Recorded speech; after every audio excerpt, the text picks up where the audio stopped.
नमस्कार, news for nation देख रहे हैं आप। आपके साथ मैं हूं ऋचा शर्मा। केंद्रीय मंत्री रामविलास पासवान अब इस दुनिया में नहीं है।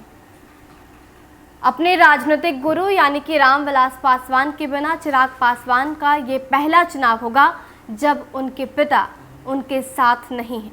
ऐसे में क्या चिराग पासवान अपने राजनीतिक विरासत को संभाल पाते हैं, लोजपा 2 को आगे बढ़ा पाते हैं, ये देखना बेहद ही दिलचस्प होगा।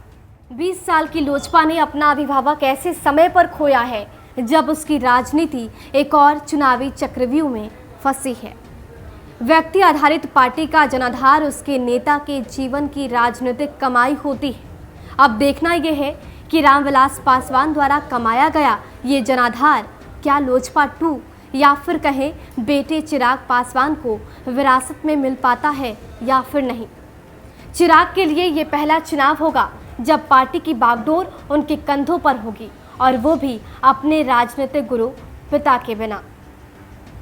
भारतीय राजनीति में 5 दशक गुजार चुके रामविलास पासवान ने अपने स्वास्थ्य कारणों को देखते हुए न सिर्फ अभिनेता बेटे चिराग पासवान को बिहार की राजनीति में बल्कि लोजपा में भी स्थापित कराया। राजनीति के मौसम विज्ञानी कहे जाने वाले रामविलास पासवान ने विभिन्न गठबंधन सरकारों में 6 प्रधानमंत्रियों के साथ मंत्रिमंडल में काम किया। गठबंधन की राजनीति के खेल में इक्का हमेशा रामविलास पासवान के पास रहा। लोजपा के गठन के बाद ये पहला मौका है जब बिहार विधानसभा चुनाव में बिना पूर्व चुनावी गठबंधन के उतर रही है। वैसे ये कहना कि इस बार लोजपा गठबंधन को साध न सकी सही नहीं होगा। लोजपा ने ये राह खुद चुनी है। जाहिर है वोट बैंक के गुणा भाग और राजनीतिक जोड़ तोड़ जिसमें गठबंधन दल की सहमति भी संभव हो, लोजपा को अकेले मैदान में ला खड़ा किया है।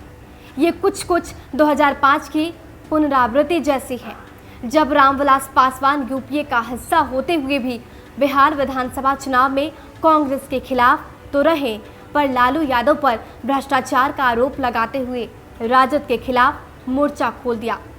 अपना पहला विधानसभा चुनाव लड़ रही लोजपा को इसका जबरदस्त फायदा मिला और उसने 178 सीटों पर प्रत्याशी उतारकर 29 सीटों पर जीत हासिल की।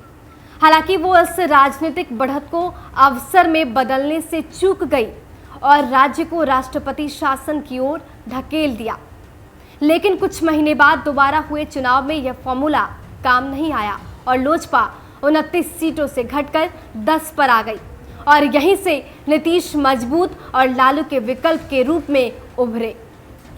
इस चुनाव में भी लोजपा ने भाजपा से बैर नहीं, नीतीश तेरी खैर नहीं का नारा दिया। अंतर है तो सिर्फ इतना कि लोजपा तो भाजपा को अपना कह रही है और भाजपा अब तक इससे परहेज करते दिख रही है। पर अभी चुनाव तो शुरू हुआ है। प्रचार के दौरान भाजपा का शीर्ष नेतृत्व खासकर प्रधानमंत्री नरेंद्र मोदी के चुनावी भाषणों में यदि रामविलास पासवान के लिए श्रद्धांजलि स्वरूप कुछ शब्द भी गूंजते हैं तो वो लोजपा के लिए संजीवनी होगी। भाजपा के कोर वोटर में ऐसे भी यह संदेश पैठ कर चुका है, लोजपा को वोट देने से भाजपा ही मजबूत होगी। साथ ही रामविलास पासवान के निधन के बाद लोजपा को अपना वोट बैंक एकजुट रखना थोड़ा आसान हो सकता है। अब तक के टिकट बंटवारे को देखें तो लोजपा सवर्णों और दलितों पर अपना ध्यान केंद्रित कर रही है, जो उसे भाजपा के वोटरों के और भी नज़दीक ले जा रहा है। रामविलास पासवान ने अपने 2005 के अनुभवों से चिराग को इस चक्रव्यूह से निकलने का रास्ता ज़रूर बताया होगा। लोजपा के लिए चिंता की बात यह भी है कि 2005 के फरवरी में 178 और अक्टूबर में 200 से ऊपर सीटों पर चुनाव लड़ने के अलावा वो सीमित सीटों पर चुनाव लड़ते आ रही है। 2010 में राजद के साथ उसने 75 सीटों पर प्रत्याशी उतारे। वहीं 2015 में एनडीए में रहते हुए लोजपा के खाते में 42 सीटें आई। इन दोनों चुनाव में उसने क्रमशः महज 3 और 2 सीटों पर जीत हासिल की। घटती सीटों के कारण लोजपा के राज्य स्तर पर कुल वोट प्रतिशत में लगातार गिरावट आई। 2005 के फरवरी में 13% और अक्टूबर में 11% वोट हासिल करने वाली पार्टी 2010 में 6.74% और 2015 में 4.83% पर सिमटती चली गई। 15 सालों के लंबे अंतराल के बाद लोजपा करीब 150 सीटों पर चुनाव लड़ने को तैयार है। पार्टी को फंड की कमी भले ना आए, लेकिन संगठन की कमी सिरदर्द बन सकती है।